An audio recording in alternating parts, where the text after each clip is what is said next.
কিছু মানুষ ধীরে ধীরে ধনী হয়, আবার কিছু মানুষ 10-15 বছর কাজ করার পরেও মধ্যবিত্ত থাকে যায়। এর কারণটা কি?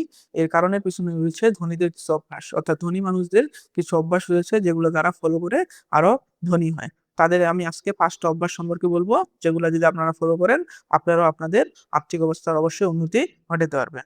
নাম্বার 1, 1 নাম্বার কি?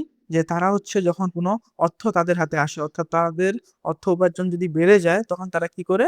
সর্বপ্রথমেই তারা সেটি সেফ জায়গায় বিনিয়োগ করার চেষ্টা করে বা অন্য কোনো ব্যবসায় ইনভেস্ট করে, যাতে তারা সেখান থেকে একটা প্রফিট করতে পারি। আর আমরা হলে কি করতাম?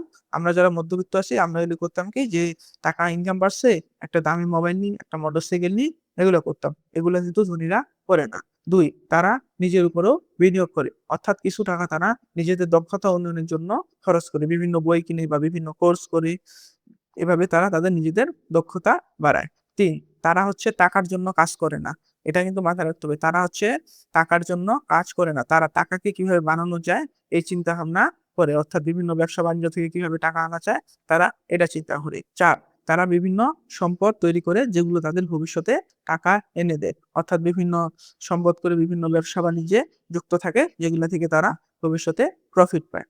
5, তারা সবসময় কি করে?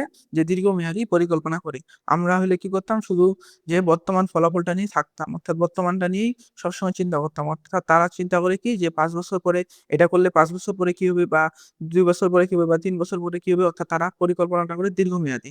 এজন্য তারা কিন্তু অনেক ক্ষেত্রে বেশি সফলতা লাভ করে। ধনী হওয়া বেশি অর্থের ব্যাপার না।